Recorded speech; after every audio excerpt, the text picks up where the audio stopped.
When I began playing piano, it was as a classical pianist, Suzuki classical. And I had a great teacher named Yelena Kurinets, who was first generation moving from Russia to Houston and starting a piano school. But I think one thing that I used to do was my parents used to always take me to see other pianists come to perform with the Houston Symphony. Andre Watts is one of these pianists who used to always come, African-American classical pianist.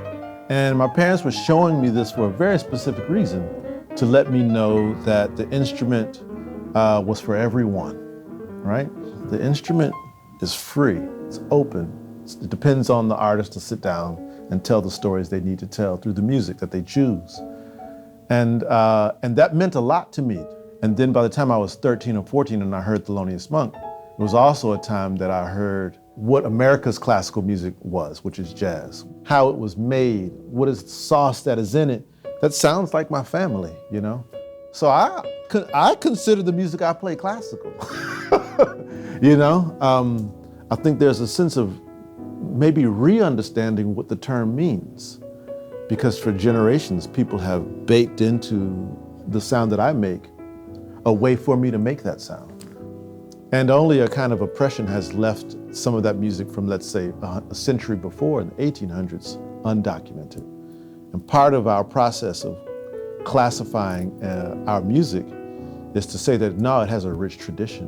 And the newness is not new at all. It's actually tradition that we express on our instrument. Someone said to me, oh, well, what classical musicians do you listen to? I said, Thelonious Monk.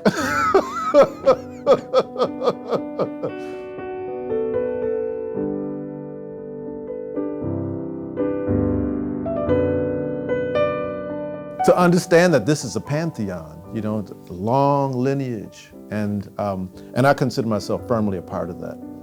And that also frees me from the binding. So I feel just as at home playing Thelonious Monk as I do Fauré, or Poulenc, right?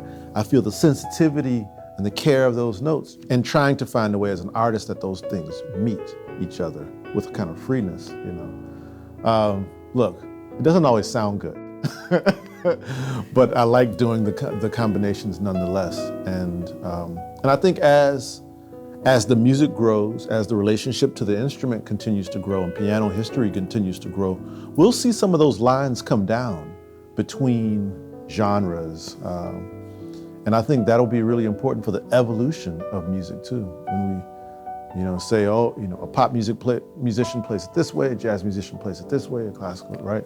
When we get rid of that, right, the pianist is a pianist and we are a tribe. And once we sit down, we share our stories.